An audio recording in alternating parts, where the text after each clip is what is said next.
Ayan, tayo po ay magluluto ako ng tortang sibuyas. Yan ang aking tanghalian.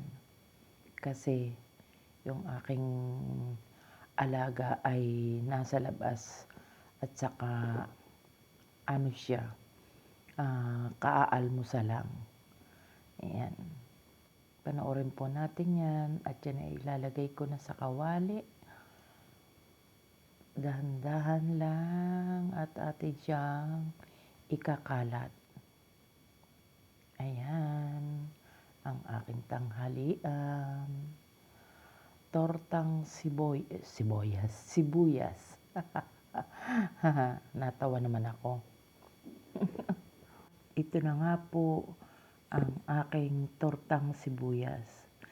Ayan, inilagay ko yung tinapay sa ibabaw kasi para uminit siya. Ayan, luto na ang aking tortang sibuyas. At ayan, kumakain na ako dyan. Kain tayo. Comment lang kayo kung nagustuhan nyo ang aking ginawang video. Ayan, meron pa nga pala ako dyang, tawag dyan, esgombro. Para siyang tuna. Ayan na. Bye-bye. Kain tayo. Yummy.